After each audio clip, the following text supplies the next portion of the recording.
नमस्कार। मैं हूं अनिल रॉयल। रॉयल ब्रिटेन के यूट्यूब चैनल में आपका स्वागत है। आज हम एक ऐसे मुद्दे पर चर्चा करेंगे जो सीधे सीधे आपसे और हमसे दोनों से संबंधित है, जिसके लिए आप भी दोषी हैं और मैं भी दोषी। कुछ वर्ष पहले तक स्थिति यह थी कि पत्रकार से उम्मीद करते थे कि वो आपकी समस्या उठाएगा। गांव की, गरीब की, किसान की, मजदूर की समस्या, पीड़ित की समस्या पत्रकार उठाया करते थे सत्ता के सामने, और सत्ता से आंख में आंख डालकर सवाल पूछा करते थे। लेकिन आज दुर्भाग्य से यह है कि हम अपने दायित्वों का सही ढंग से निर्वहन नहीं कर रहे। कोई एनडीए का समर्थक पत्रकार है, कोई इंडिया का समर्थक पत्रकार है, वो उसकी बात करता है, वो उसकी बात करता है, वो उनको गोदी मीडिया कहता है, वो उनको दूसरे शब्दों में चमचा या कुछ और कह के आक्षेपित करता है। इन सब की लड़ाई में उनकी तो टीआरपी हाई हो रही है, पर सबसे बड़ा नुकसान हो रहा है आपका। वो आपके मुद्दे नहीं छू रहे हैं, वो हिंदू मुस्लिम के छू रहे हैं, वो ऐसे मुद्दे छू रहे हैं, सनातन को खतरा है, वो बता रहे हैं। आदि अनादि काल से जो सनातन किसी से खत्म नहीं हुआ, जबकि राजा बदल गए, अंग्रेजी शासक भी आए जो क्रिश्चियन थे, मुगल शासक भी आए, लेकिन सनातन कभी खत्म हुआ ना होगा। लेकिन आज के मुद्दे सनातन पर हैं। पेट की आग, गरीब की पीड़ा, मरते हुए किसान की पीड़ा हम कहीं नहीं सुना रहे हैं। यह आज दुर्भाग्य की बात है। आज की वीडियो में हम जो चर्चा करने जा रहे हैं वो भी इसी से जुड़े हुए एक मुद्दे को लेकर। एक बड़े टीवी पत्रकार हैं सुधीर चौधरी, उनको फिर जेल भेजे जाने की तैयारी की जा रही है। वो एक बार पहले भी जेल गए थे, आगे वीडियो में हम बताएंगे कि पहले जेल गए थे, तिहाड़ जेल में रह के आए थे। अब फिर उनको जेल भेजने की तैयारी की जा रही है विपक्ष की शासक द्वारा, कर्नाटक की सरकार द्वारा। साथ ही साथ इंडिया ने 14 ऐसे पत्रकारों की सूची जारी की है जिनका वो बहिष्कार करेंगे, जिनको उन्होंने ब्लैकलिस्टेड कर दिया है। अब जिनकी डिबेट में विपक्ष के नेता, इंडिया से जुड़े हुए नेता नहीं जाएंगे, उनके कोई प्रवक्ता नहीं जाएंगे। कितनी दुर्भाग्य की स्थिति है। पहले भी सत्ता के साथ पत्रकारों का सामंजस्य रहता था, पत्रकार सत्ता के साथ लाभ भी उठाता था, सत्ता की दलाली भी करता था, सत्ता के साथ होकर अन्य अनन्य लाभ लिया करता था। लेकिन विपक्ष की नेताओं के प्रति भी उसके मन में उतना ही सम्मान था जितना सत्ता के प्रति था। सत्ता में बैठे लोगों के मन में भी विपक्ष के लोगों के प्रति एक आदर सम्मान की भावना हुआ करती थी। लेकिन अब जो स्थितियां हो गई है वो सीधे सीधे ऐसे हो गई जैसे जमीन के बंटवारा होने लगा हो। सीधे सीधे तलवार हाथ में लेकर एक दूसरे पर प्रहार करने की प्रवृत्ति बढ़ गई है, और मीडिया इसमें टूल बन गया है, जिसका और किसी को नुकसान हो ना हो, आपको भी है।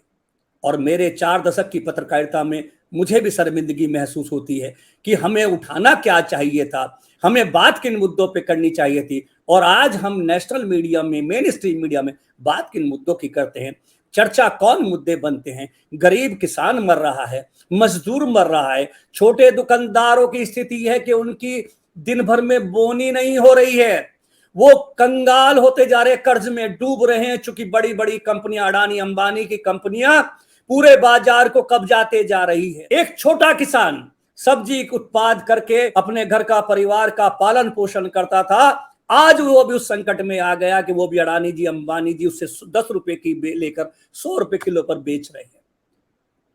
सोचना जरूर, ये लोकतंत्र के लिए भी खराब है, आपके लिए भी खराब है। इस देश को हम 5 ट्रिलियन ले जाने की बात करते हैं, पर जिस देश में 81 करोड़ लोग 5 किलो सरकारी राशन पर जीवन जीते हों, उस देश को 5 ट्रिलियन बनाना बहुत आसान नहीं। बन इसलिए जाएगा कि 140 करोड़ की आबादी है, जितनी बड़ी आबादी होगी उतना ही ज्यादा ले बेच होगी, उतना ही बाजार में घूमेगा, तो निश्चित रूप से 5 ट्रिलियन बन तो जाएगा। क्योंकि 140 करोड़ की आबादी थोड़ी थोड़ी भी कमाएगी तो इतना तो जरूर देश की अर्थव्यवस्था को सुधार देगी। क्योंकि आज हम विश्व के सबसे बड़े बाजार बन रहे हैं, सारे विश्व की नजर हम पे है, हम आज विश्व की आवश्यकता बन रहे हैं। और जब आवश्यकता है तो निश्चित रूप से विश्व के लिए हम सम्मान का पात्र भी बन रहे हैं, विश्व भी हमारी जय जय कर रहा है। आज जिस मुद्दे की हम चर्चा कर रहे हैं वो मुद्दा है पत्रकारिता से जुड़ा। आज इंडिया की मीडिया कमेटी बनी है, सब कमेटी बनी है, उसने बाकायदा एक प्रेस नोट जारी करके 14 टीवी एंकरों की सूची जारी की है, जिसमें उन सबको उन्होंने ब्लैक लिस्टेड कर दिया है, जिनमें वो उनकी डिबेट में नहीं जाएंगे। इंडिया का मानना है कि ये टीवी एंकर दिन भर भारतीय जनता पार्टी के पक्ष में बैटिंग करते हैं और ऐसे मुद्दों को अपनी डिबेट में लाते हैं जिससे हिंदू मुस्लिम की खाई बढ़े और जिसका भारतीय जनता पार्टी को चुनावी लाभ मिले। जिन टीवी एंकरों का नाम इस सूची में शामिल किया गया है उनमें है अमन चोपड़ा, प्राची परासर, रूबिका लियाकत, चित्रा त्रिपाठी, सुधीर चौधरी, अमीश देवगन, अर्णब गोस्वामी, नविका कुमार, आनंद नरसिम्हन, गौरव सामंत, अदिति त्यागी, सुशांत सिन्हा, आलोक श्रीवास्तव और शिव अरूर। इनमें से ज्यादातर आज तक, नवभारत टाइम्स, जी न्यूज जैसे संस्थान से जुड़े हैं। ये पहले से भी बैटिंग करने में माहिर रहे हैं। इन पर पहले से भी आरोप लगे हैं कि ये सरकार के पक्ष की बात करते हैं। इन टीवी पत्रकारों के बायकॉट के साथ एक खबर और निकल के आई है कि कर्नाटक की सरकार ने आज तक के प्रमुख एंकर जो ब्लैक एंड व्हाइट शो करते हैं उनके खिलाफ कर्नाटक में मुकदमा दर्ज कराया है। कर्नाटक की सरकार ने आरोप लगाया है कि सुधीर चौधरी अपने टीवी शो के माध्यम से कर्नाटक की सरकार को बदनाम करते हैं और सांप्रदायिक विद्वेष फैलाते हैं। दरअसल कर्नाटक की सरकार ने एक स्कीम लागू की है जिसमें उन व्यक्तियों को जो निजी वाहन खरीद के रोजगार चलाना चाहते हैं उनको 3 लाख 4 लाख रुपए तक की सब्सिडी देने का प्राविधान है। इसमें एससी, एसटी, मुस्लिम और सभी अल्पसंख्यक शामिल हैं। अल्पसंख्यकों में जैन, सिख, पारसी, क्रिश्चियन सभी शामिल है और एससी एसटी के लोग भी शामिल हैं। लेकिन सुधीर चौधरी ने अपने टीवी शो में यह प्रचारित किया कि यह योजना केवल मुसलमानों के तुष्टीकरण के लिए लागू की गई थी। कांग्रेस की सरकार ने इस पर तत्काल स्पष्टीकरण दिया और स्पष्टीकरण देके बताया कि यह योजना किन किन के लिए है। शायद सुधीर चौधरी की नजर में सिख, जैन, क्रिश्चियन, पारसी इस देश के नागरिक नहीं हैं या एससी एसटी हिंदू ही नहीं है, केवल मुस्लिम तुष्टीकरण की बात की गई है। इसी को लेकर सवाल उठाया गया है और कांग्रेस सरकार ने सुधीर चौधरी के खिलाफ मुकदमा दर्ज करा दिया है। इस योजना का लाभ सिर्फ गैर हिंदुओं को ही मिलेगा। ये योजना हिंदुओं के लिए नहीं है। यानी अगर कोई व्यक्ति हिंदू है, चाहे कितना भी गरीब है, चाहे उसके पास कोई पैसा नहीं है, तो उसे सरकार ऑटो रिक्शा और टैक्सी खरीदने पर सब्सिडी नहीं देगी। लेकिन अगर कोई व्यक्ति मुस्लिम समुदाय से है या फिर ईसाई है, जैन है या बौद्ध धर्म से है, तो इन लोगों को सरकार की तरफ से ऑटो रिक्शा और टैक्सी खरीदने पर 50% की सब्सिडी मिलेगी। आपको बता दें कि सुधीर चौधरी सन 2012 में भी एक ऐसे ही मामले में जेल जा चुके हैं और इस बार भी कर्नाटक सरकार द्वारा उन्हें जेल भेजे जाने की आशंका है, संभावना है। क्योंकि अब कर्नाटक और इंडिया समर्थित सरकारें इन टीवी एंकरों से खुलकर दो हाथ करने को तैयार हो गई है, क्योंकि उनकी डिबेट में सार्वजनिक रूप से लज्जित करने का काम भी अब एंकर करने लगे हैं। आपको बता दें कि सुधीर चौधरी आज तक से पहले जी न्यूज के संपादक थे। उस समय कांग्रेस के सांसद थे और उद्योगपति थे। नवीन जिंदल इंडस्ट्री के मालिक हैं।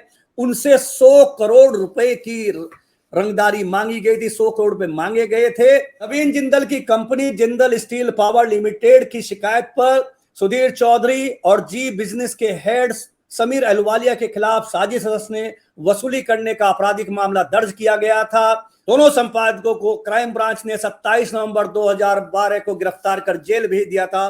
20 दिन बाद अतिरिक्त सत्र न्यायाधीश राज रानी मित्रा ने दोनों आरोपियों को 50-50 हजार रुपए के निजी मुचलके और एक जमानती की शर्त पर जमानत प्रदान कर दी थी। अब सुधीर चौधरी पर फिर जेल का संकट मंडरा रहा है। हालांकि सुधीर चौधरी अभी तेवर दिखा रहे हैं। सुधीर चौधरी ने अपने ट्विटर हैंडल पर लिखा कि कर्नाटक में कांग्रेस सरकार द्वारा मेरे खिलाफ एफआईआर की जानकारी मिली।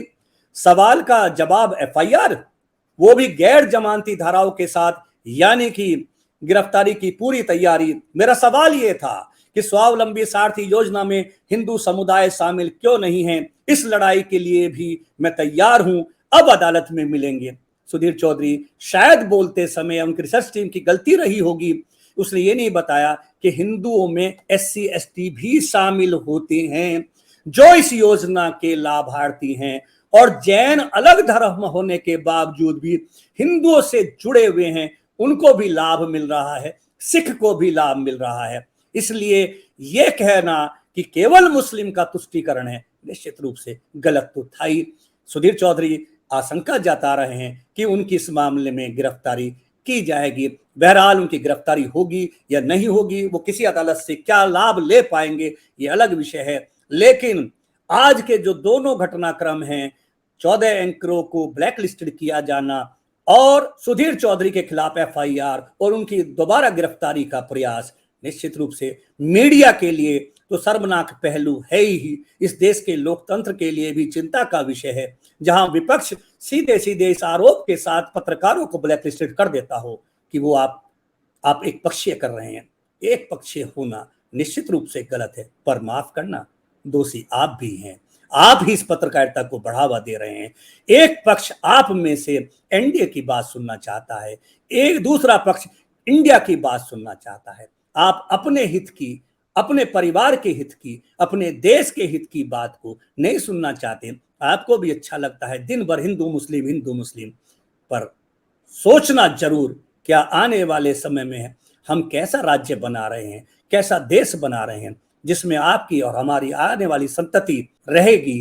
क्या वो देश वास्तव में सर्वधर्म संभाव का देश होगा, वो अपना महान भारत होगा। इंडिया है या भारत है ये विषय नहीं है, विषय है सांप्रदायिक सद्भाव हो, सब में प्यार हो, क्योंकि किसी के बिना किसी का काम चले, ये बयानबाजी के लिए तो ठीक है, पर यथार्थ में असंभव है। इस वीडियो में इतना ही। ये वीडियो आपको कैसा लगा जरूर बताइए, आपके कमेंट्स की प्रतीक्षा रहेगी। और आपने यदि अभी तक रॉयल बुलेटिन को सब्सक्राइब ना किया हो तो सब्सक्राइब करें, लाइक करें और शेयर करें, अपने दोस्तों से भी कराएं। एक मुहिम है एक निष्पक्ष पत्रकारिता चलाने की, एक मुहिम है एक ईमानदार पत्रकारिता चलाने की, जिसमें ना NDA की बात होगी, ना इंडिया की एक तरफा बात होगी तो सीधी आपकी बात होगी, आपके भविष्य से जुड़ी हुई बात होगी, आपकी रोजी रोटी से, आपके सम्मान से जुड़ी बात होगी।